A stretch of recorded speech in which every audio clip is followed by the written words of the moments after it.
Hello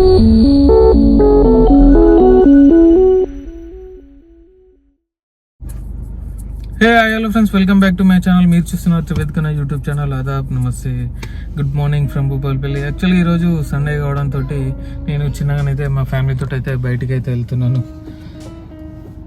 ఇక్కడ మాకు దగ్గరలో కోటగుళ్ళు అని ఒక పురాతనమైన టెంపుల్ అయితే ఉంటుంది. ఇక్కడ నుంచి వెళ్ళి మాకు భూపాలపల్లి నుంచి వెళ్ళి 17 కిలోమీటర్స్ దూరంలో ఉంటుంది. అది హనంకొండకి 67 కిలోమీటర్స్ దూరంలో ఉంటుంది. ఇదైతే చాలా పురాతనమైన టెంపుల్. సో మనం అయితే అక్కడికైతే వెళ్ళబోతున్నాము. అక్కడికి వెళ్ళి ఆ టెంపుల్ ప్రత్యేకత ఏంటో మనం అక్కడికైతే వెళ్ళైతే తెలుసుకుందాం. చలో, let's get into the video. ఈ కోటగుళ్ళు అనే ఆలయం మనకి తెలంగాణ రాష్ట్రంలోని జయశంకర్ భూపాలపల్లి జిల్లాలోని గన్పూర్ అనే మండలంలోనైతే ఇదైతే ఉంది. ఇది మనకి గన్పూర్ నుంచి వెళ్ళి లోపలికి రాగానే మనకి మెయిన్ రోడ్ నుంచి వెళ్ళి ఒక 300 మీటర్స్ దూరంలోనైతే ఈ ఆలయం అయితే ఉంది మనకి.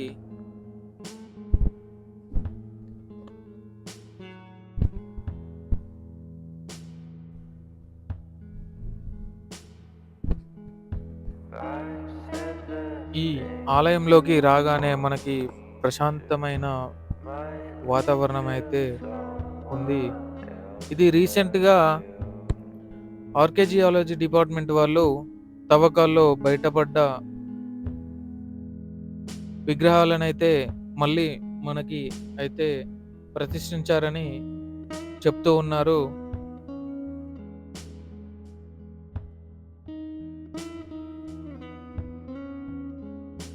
ఒక్కొక్క విగ్రహం ఒక్కొక్క దగ్గర అయితే మళ్ళీ ప్రతిష్ఠించారని చెప్తూ ఉన్నారు. చూడండి, ఒక్కొక్కటి అయితే మళ్ళీ మనకి ఒక అద్భుతమైన శిల్పాలని మనకి చూపించడానికి కోసం మళ్ళీ అయితే ఇదైతే ప్రతిష్ఠించారని చెప్తూ ఉన్నారు.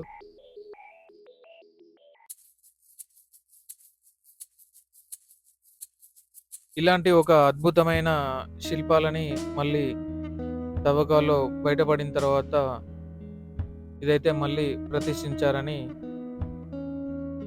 చెప్తూ ఉన్నారు.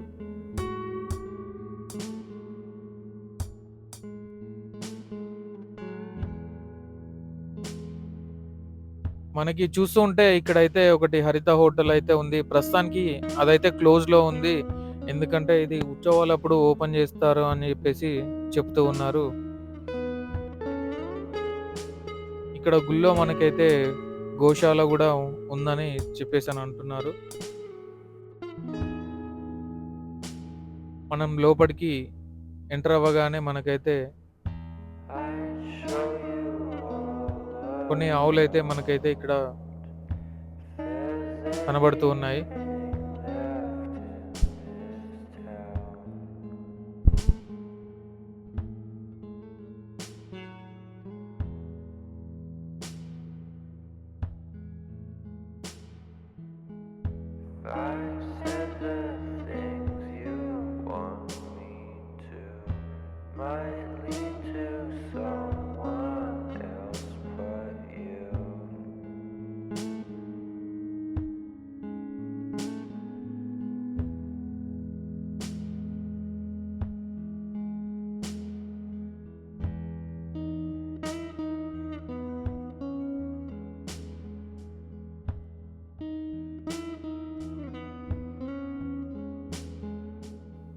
మనం ముందుగా టెంపుల్ లోనకైతే వెళ్లే ముందు మనకి ఇక్కడ నాగులమ్మ టెంపుల్ అయితే ఉంది. ఇక్కడ ప్రతిరోజులైతే ఇక్కడ పూజారి వచ్చి పూజలు అయితే నిర్వహిస్తూ ఉంటారు అని ఇక్కడ ప్రజలైతే చెప్తూ ఉన్నారు.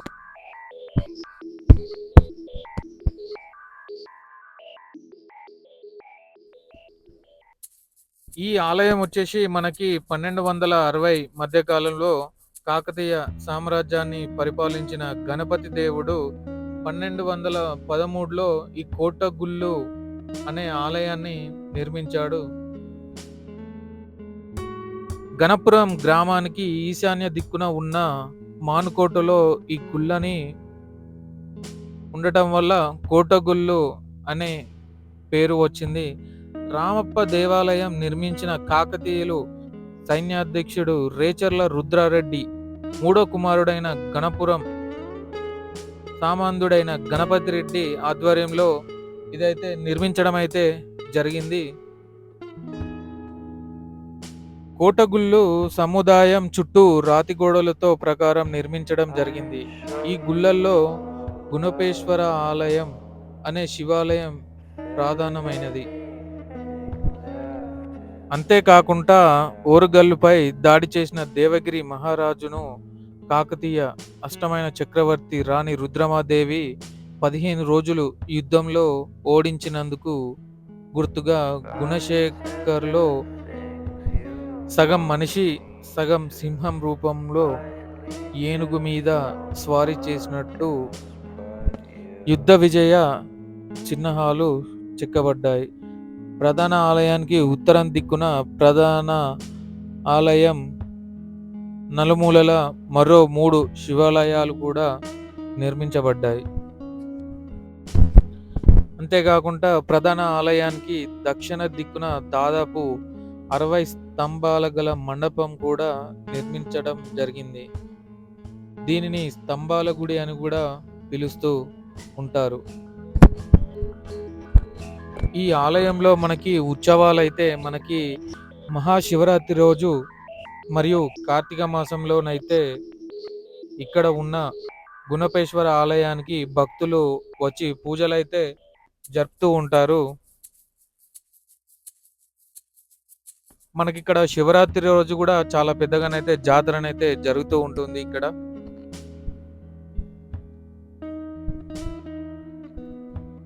ఈ ఆలయం సముదాయంలోని గుణపేశ్వర ఆలయాన్ని ప్రపంచ పర్యాటక సంస్థ సైతం గుర్తించింది. WTO హెరిటేజ్ కేంద్రాలు గుర్తింపులో భాగంగా ముద్రించిన ప్రపంచ పర్యాటక కేంద్రాల్లో పుస్తకాల్లో గుణపేశ్వర ఆలయం గురించి కూడా ముద్రించడం అయితే జరిగింది. ఈ ఆలయం అయితే మొత్తం ధ్వంసం అయితే చేశారు. మొత్తం లోపలనైతే అన్ని మనకి గబ్బిలాలు అయితే కనబడుతూ ఉన్నాయి. చూడండి, ఆలయం మొత్తం అయితే ధ్వంసం అయితే చేశారు.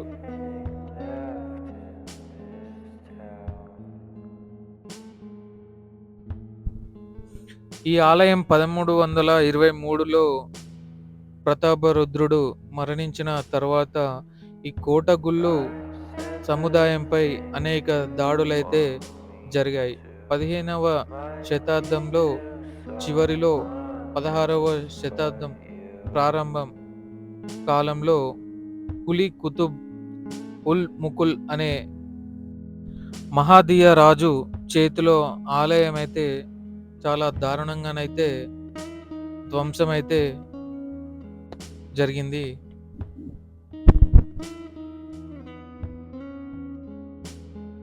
మేము వచ్చేసరికి కొంచెం లేట్ అయింది. సో పూజారి అయితే మాకైతే ఇక్కడ పూజలు చేసుకొని అయితే వెళ్ళడం అయితే జరిగింది. టెంపుల్ అయితే క్లోజ్ చేశారు. మ్యాక్సిమం నేనైతే వచ్చి చూపిద్దామని చెప్పేసి నేనైతే రావడం అయితే జరిగింది.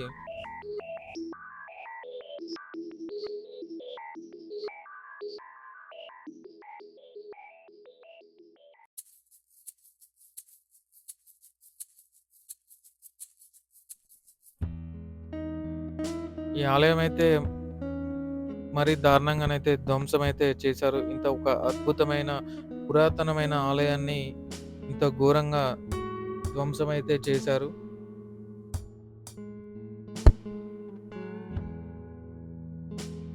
మనకి రామప్పలో ఉన్న విధంగా మనకి ఇక్కడ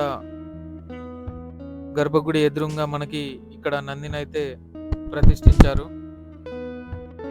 ఇక్కడ ఇంకో నందినైతే మొత్తం ధ్వంసం అయితే చేశారు.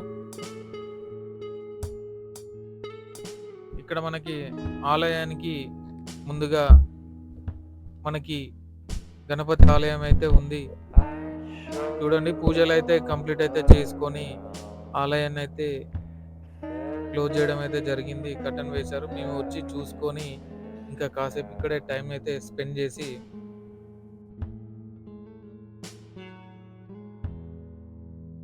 చుట్టుపక్కల ఉన్న ప్రదేశాన్ని అంతా చూసుకొని మేము కాసేపు అయితే ఇక్కడే టైం అయితే స్పెండ్ చేసాము. ఈ ఆలయం వచ్చేసి మనకి శివరాత్రి రోజున ఒక అద్భుతంగానైతే కనబడుతూ ఉంటుంది. ఇక్కడ చాలా పెద్దగానైతే జాతర అయితే జరుగుతూ ఉంటుంది. ప్రతి శివరాత్రి రోజున ఇక్కడైతే మనకి ఒక అద్భుతమైన జాతరనైతే జరుగుతూ ఉంటుంది.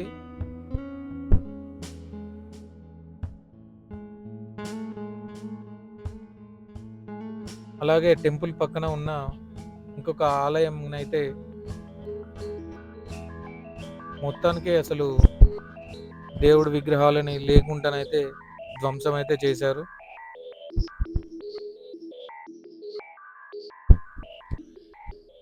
ఇలా ఈ ఆలయానికి మళ్ళీ పూర్వ వైభవం రావాలని కోరుకుంటూ ఈ ఆలయానికి మళ్ళీ డైలీ పూజలు జరుగుతూ భక్తులు అధిక సంఖ్యలో రావాలని ఇక్కడ ఈ ఆలయాన్ని అయితే మీ ముందుకైతే తీసుకురావడం అయితే జరిగింది.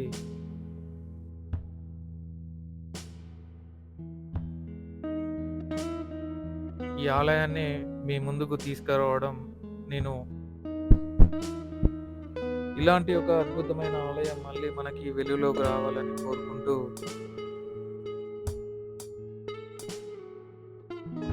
నేను ఈ ఆలయాన్ని మీ ముందుకు తీసుకురావడం ఒక అదృష్టంగా భావిస్తూ ఈ వీడియోనైతే ఇక్కడితో ముగించాలని అనుకుంటూ ఉన్నాను. ఇలాంటి ప్రశాంతమైన వాతావరణంలో ఇలాంటి ఒక గొప్ప ఆలయం ఉండడం మన అదృష్టంగా భావించవచ్చు.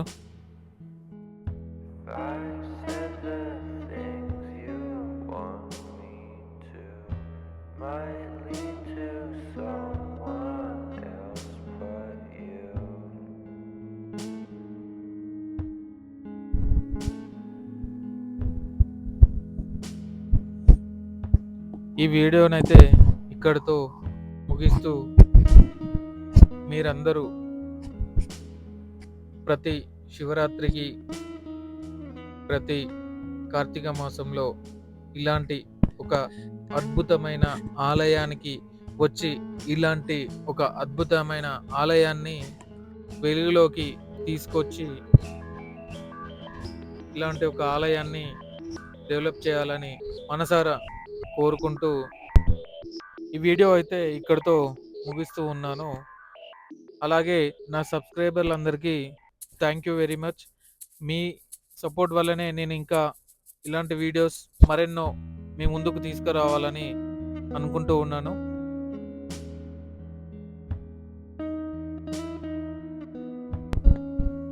ఫైనల్గానైతే భూపాల్పల్లి దగ్గరికి అయితే వచ్చేసాము. మరిన్ని ఇంట్రెస్టింగ్ వీడియోస్ కోసం మన ఛానల్ని అయితే సబ్స్క్రైబ్ అయితే చేసుకోండి.